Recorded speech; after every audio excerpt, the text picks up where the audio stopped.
Hi, my name is Brother Benzo Gonzalez, an usher here at COP South Campus. And here's my wife. Hi, I'm Grace Gonzalez, an usher and a Go Group leader here at COP South Campus. And we're here to testify the goodness of God in our lives.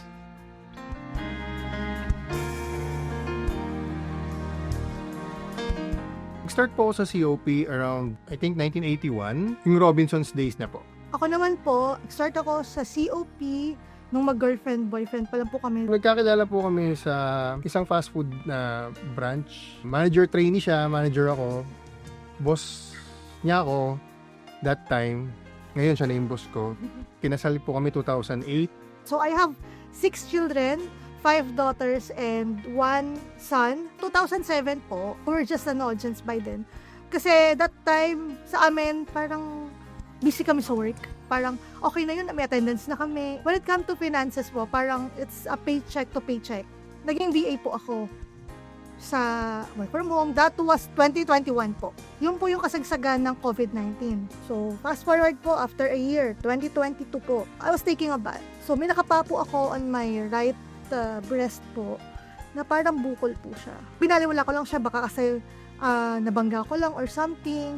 And then, after a month, nakapakulit siya, lumalaki. I was full of sadness. Actually, tinago ko to sa relatives ko kasi natakot po talaga ako. Kasi ang thinking ko ng time na yun, pag may cancer ka, meron ka ng tanin yung buhay niya po. Kasi ganun ang nangyari sa mami ko eh. So, nung binayopsy ako, nung sinabi po sa akin yun na malignant po talaga siya, and the size is 2 cm, hindi pa nagsisinkin sa mind ko na may cancer ako. Nung umuwi po ako, dun po ako nag-iyak. Nung sinabi nga meron siyang cancer, hindi ko rin alam kung anong gagawin ko. Nakita niya na umiyak, umahagulgul talaga ako kahit talaga sabi ko, bakit ganun? Bakit ngayon pa na kung kailan na tayo, devoted na tayo kay Lord, pero still, we're clinging to our faith na lagi ko lang hinihiling, Lord, palakasin mo yung faith ko. Sabi ko, Lord, another book 1 yung akin, book 2 yung cancer niya. Ang first plan is for me to have a total mastectomy. Ibig sabihin po nung tinanggal po yung right breast ko po para pag-aralan yung mass. And then after that, alam namin na magiging masyadong magastos po yung chemotherapy. Sumila kami sa charity ng asawa ko. Tumingin po kasi kami ng doktor na under ng HMO kasi kung hindi po, mas malaki po yung babayaran namin. After 2 weeks, chemotherapy. Sabi ko, Dok, baka naman pwedeng after a month. Sabi niya, Mami, kasi hindi pwede kasi yung cancer mo is active. Baka kasi kumalat. So, uuwi na lang po ako ng bahay. Mga Monday or Tuesday po ako uuwi. Doon ko po mararamdaman yung pain. Punta ako ng kwarto namin mag-asawa. Doon ako iiyak mag-isa. Sabi ko, Lord, give me strength. Tapusin yung 8 cycles of chemotherapy. Kasi nasa isang cycle pa lang ako. Sinusukan na. Nasukuhaan ko na. Sobra pong panghihina ng katawan ko. Sabi ko nga po sa kanila, pakiramdam ko para po akong binugbog ng 10 tao. And syempre, mga bata, hindi pa din nila ganun ma-absorb. Pero, nung time na umuwi na si Mrs. na biglang sa pagduwal, dun na lang nila nakikita ito pala yung epekto nun. And yung weakness, hindi po ako makatayo. Kaya sabi ko, Lord, bakit pinapatagal mo pa yung agony ko? Suddenly, God reminded me of this verse, Joshua 1:9. Sabi niya, this is my command. Be strong and courageous. Do not be afraid or discouraged, for the Lord your God is with you wherever you go.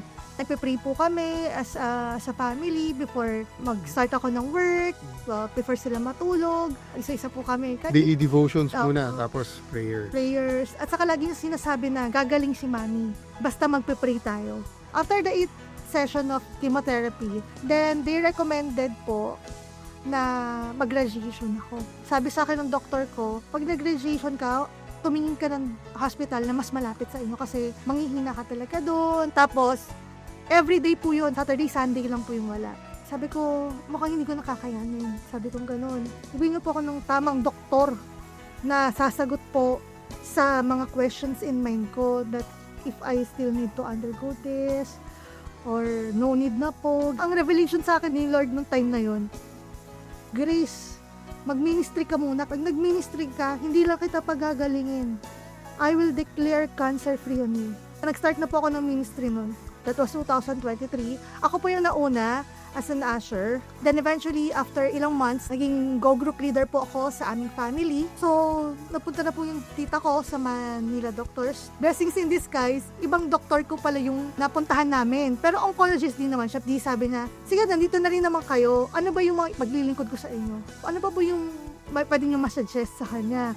Kung pwede pong hindi na po siya mag-undergo ng radiation, ano po yung magiging pros and cons actually. Nung operahan ka na pinag-aralan yung mas mo, nung nakita na hindi siya nag-mestasize, cancer-free ka na po. Parang ako, ha? I'm clueless, parang po. Okay, ulit nga po, sabi kong ganun. Cancer-free ka na po, mami. Kung ako sa'yo, huwag ka na po mag-undergo ng radiation. Nag-message lang po siya sa akin. Sabi niya, usap tayo mamaya. Nagkita kami, sabi niya, di, cancer-free na ako. So sabi ko, the goodness of God, answered prayer. Hindi na ako nagulat na cancer-free. Kasi the moment na pinagpe-pray ko siya during the time na hirap kami pareho, alam ko naman in the end, mabait ang Panginoon. Answered prayer. Thank you, Lord.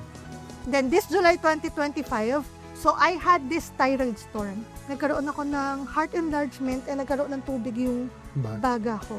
Sabi ko, Lord, hindi pa time. Hindi pa to yung time. Prayers namin is yung, yung healing, yung complete recovery, pati provision. Sabi ko, Lord, palakasin niyo po, Lord God. Gusto ko na pong umuwi. Lipat na po ako sa regular room. Paglabas ko po dun sa regular room, naka-wheelchair po ako. Pero I tried to go to church pa rin po kahit hirap magsalita. Pag ita-transfer po nila ako from car to wheelchair, kailangan po ng assistance. Pero ngayon, hindi na po ako naka-wheelchair. I can walk na po. Yung naging healing journey po namin is true enough, hindi kami pinabayaan ni Lord. So, yung faith, mas pinatatag po sa amin ni Benjo. Individually and as a family, yun yung panghahawakan mo habang buhay. Matuturo mo sa anak mo na prayers can move mountains. Joshua 24:15. But as for me, my house, we will serve the Lord. Walang sino man ang pwedeng makapagpigil sa amin as a family na tumigil sa ministry. Isa yon sa mga talagang nagpapatunay na ito kami ngayon. And then, until now, by God's grace, still nandito pa rin kami serving the Lord as a whole family dito sa COP South.